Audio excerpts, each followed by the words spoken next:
marquant pour pouvoir réaliser cette conférence de presse.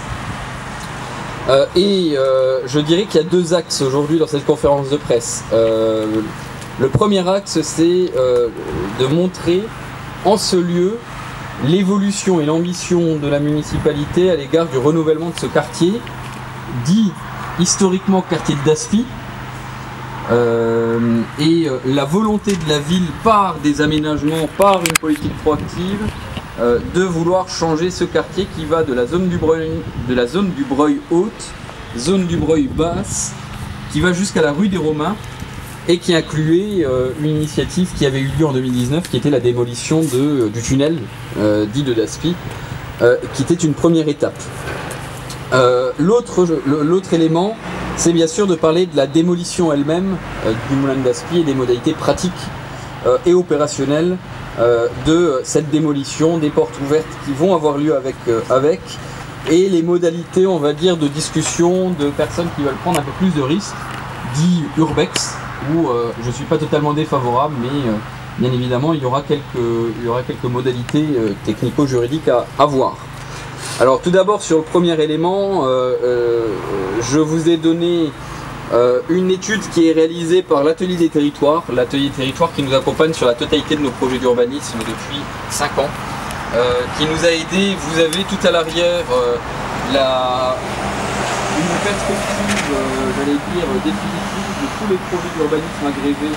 ceux qui sont dans le PLU et ceux qui se rajoutent morceau après morceau, projet après projet, pour donner un peu la cohérence urbanistique. C'était un des éléments promis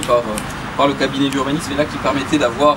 cette vision qui est la vision de la ville en matière d'urbanisme de manière générale. Et cette proposition d'aménagement de notamment la zone du Breuil, de la rue d'Alsace et de ce quartier du moulin de Daspy avec une perspective et une volonté, mais qui se concrétise, et c'est ça qui est intéressant.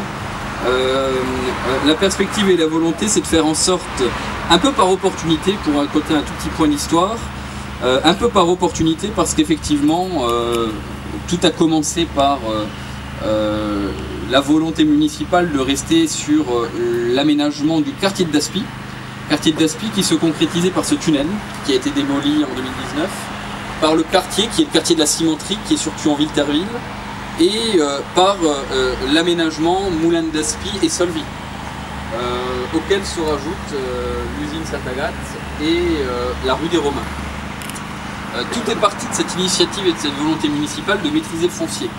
et donc de racheter en 2019 d'abord Solvay, de prendre des accords avec ArcelorMittal pour acheter Solvay. Puis ensuite de négocier avec les propriétaires du moulin pour les racheter également. Et à partir de cette volonté de transformer le lieu et de prendre la main foncière, nous avons en fait eu par le droit de préemption 5 opportunités foncières en moins d'une année. Et début 2021, nous avons eu un peu l'idée folle de s'embarquer dans une aventure qui était l'aventure de la prise en main foncière définitive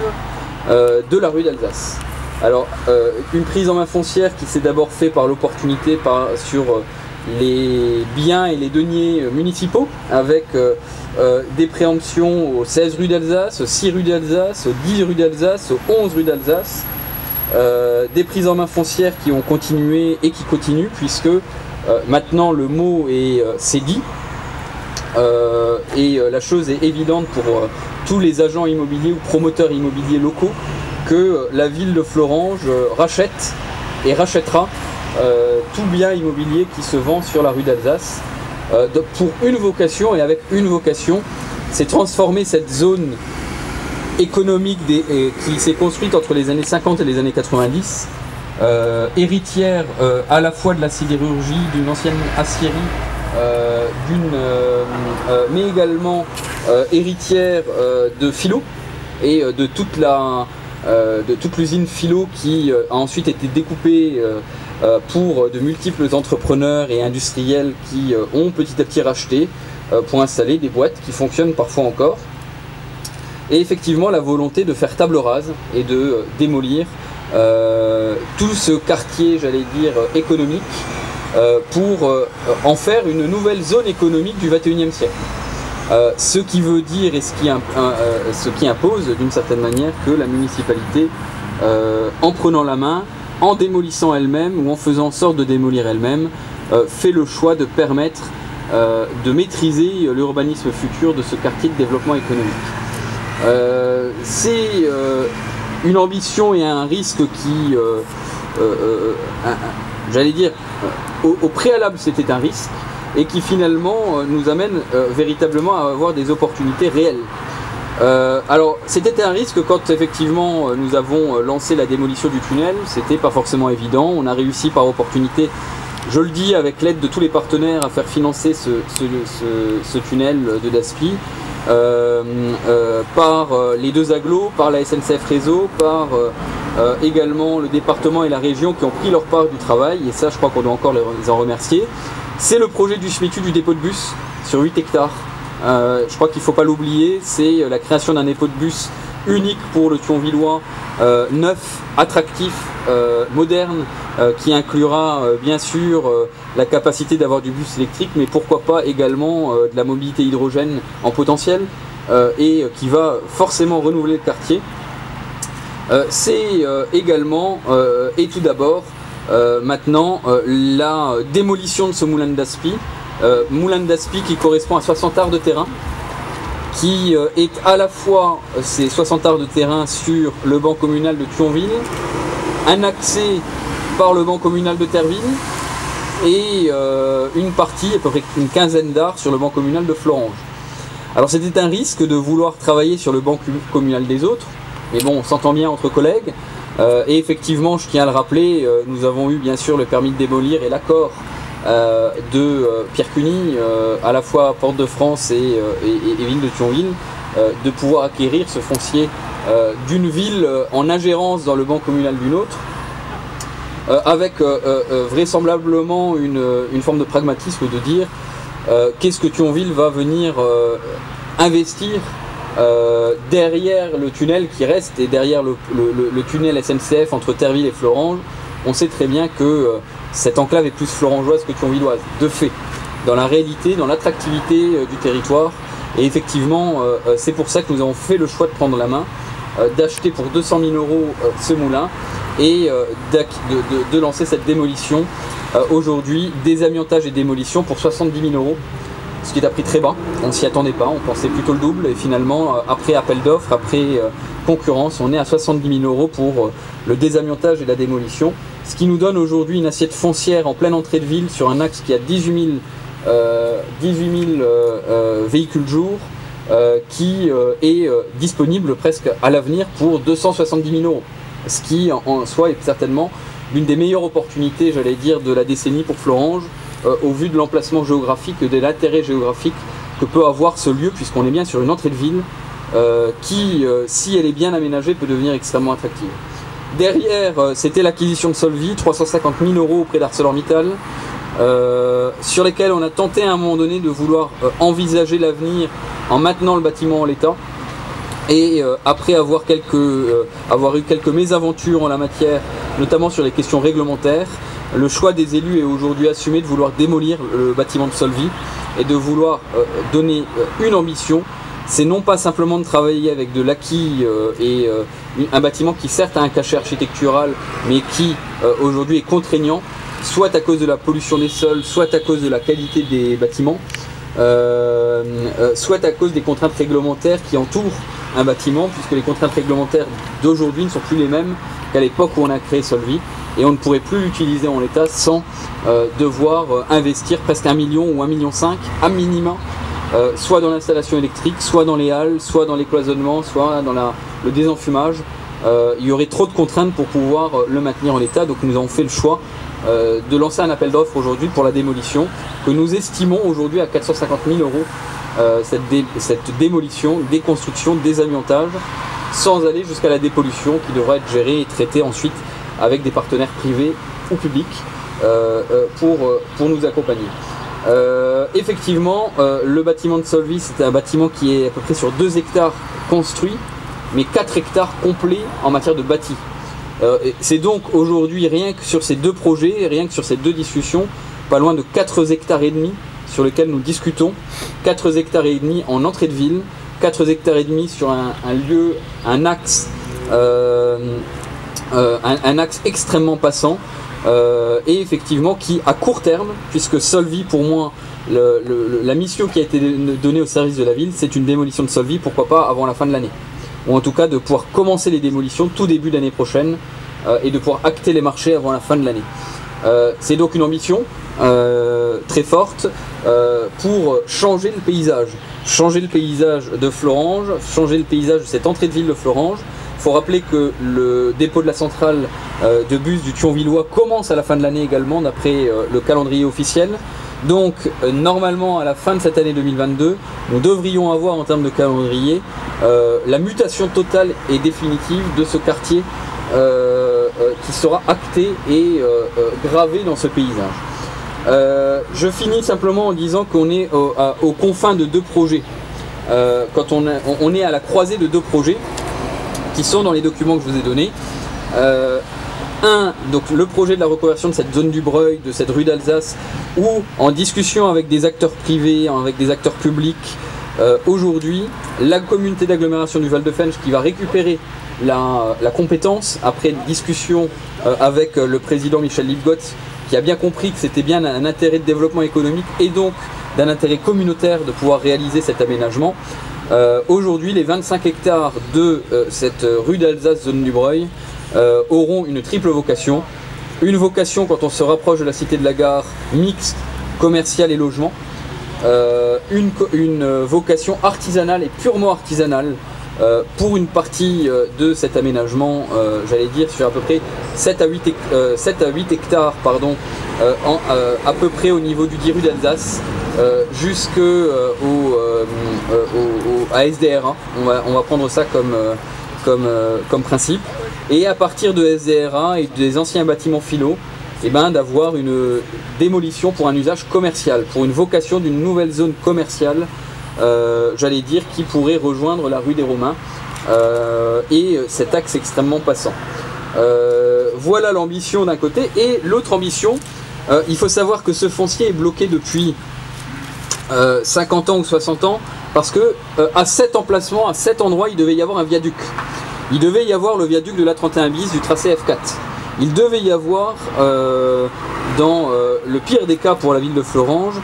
le passage d'un viaduc, alors certes qui ramenait du flux, mais qui impactait l'urbanisme, qui devait amener à la démolition du moulin pour passer en viaduc, et qui devait amener à avoir un viaduc qui passait entre les 2 voies ferrées, et par-dessus ces 2 voies ferrées, cette voie ferrée, le gazomètre, et également l'autre voie ferrée qui est la voie ferrée SNCF Réseau.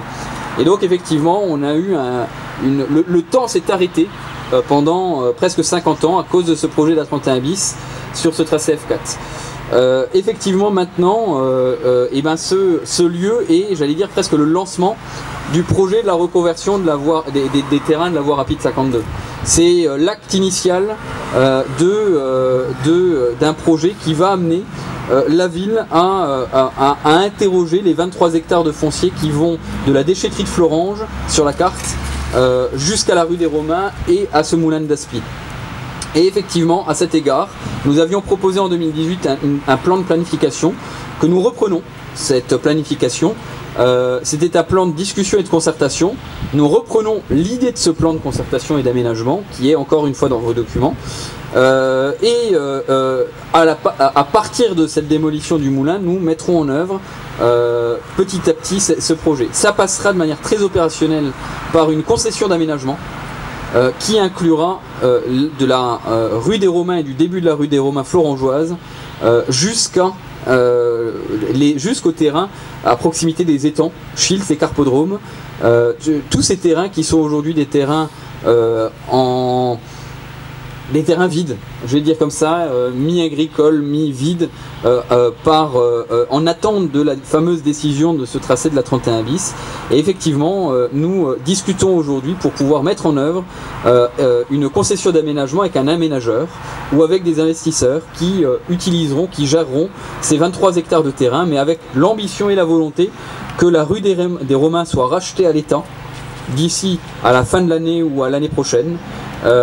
Qu'une fois que la prise en main foncière de cette rue des Romains soit réalisé, que la démolition puisse ensuite être réalisée avant la fin du mandat. Et c'est bien ça tout l'enjeu, c'est démolir le moulin de l'Aspi, c'est démolir Solvay très rapidement, c'est acquérir le foncier de la rue des Romains par l'intermédiaire de l'aménageur dans un délai extrêmement rapide, et c'est pouvoir acquérir puis démolir la rue des Romains, toutes ces maisons murées pour lesquelles le temps s'est arrêté dans un délai, j'allais dire, rapide. Et quand je dis un délai rapide, c'est 3 à 5 ans en fonction de la réalité réglementaire et de la capacité qu'on aura à être réactif, bien sûr, avec les partenaires, puisqu'il reste 3 ou 4 propriétaires privés sur cette rue des Romains, sur la cinquantaine de maisons. Donc il y a de l'ambition, il y a des discussions qui doivent encore avoir lieu, ne serait-ce que la copropriété qui est encore derrière, par exemple. Mais effectivement, il y a encore des discussions qui doivent avoir lieu, mais nous mettrons tous les moyens juridiques possibles pour arriver à renouveler tous ces quartiers de Florange. Alors voilà ce que je pouvais vous dire sur le contexte général. J'en arrive bien sûr au sujet du jour, hein, le moulin lui-même. Le moulin lui-même, la démolition du moulin est prévue le 2 août pour le désamiantage, le 22 août pour la démolition. La volonté municipale en la matière est d'en faire un moment convivial, un moment d'inauguration de ce que j'ai dit et énoncé tout à l'heure, c'est-à-dire l'acte fondateur de quelque chose de nouveau sur cette convergence des deux axes, rue d'Alsace, rue des Romains, qui ont vocation à changer. Et donc, nous inviterons tous les Florangeois à venir lors de cette démolition, dans un parcours sécurisé que la ville mettra en place aux abords et à proximité de ce moulin. Donc nous y travaillerons bien sûr avec les services de la police nationale, de la préfecture, pour voir comment nous pourrons faire en sorte qu'il n'y ait pas de prise de risque par rapport à la venue d'un public dans cet acte fondateur. Le deuxième élément, c'est qu'effectivement, comme nous savons que ce moulin est un élément de patrimoine, considéré comme tel par beaucoup de Florangeois, nous avons voulu permettre aux Florangeoises et Florangeois, nous avons voulu permettre à toute personne intéressée en fait dans le Grand Thionvillois, ou même au national, toute personne qui a l'envie, qui a la volonté, qui considère que ce lieu a un intérêt historique, patrimonial, de pouvoir prendre des photos, de pouvoir venir regarder une dernière fois ce site avant la phase de démolition opérationnelle.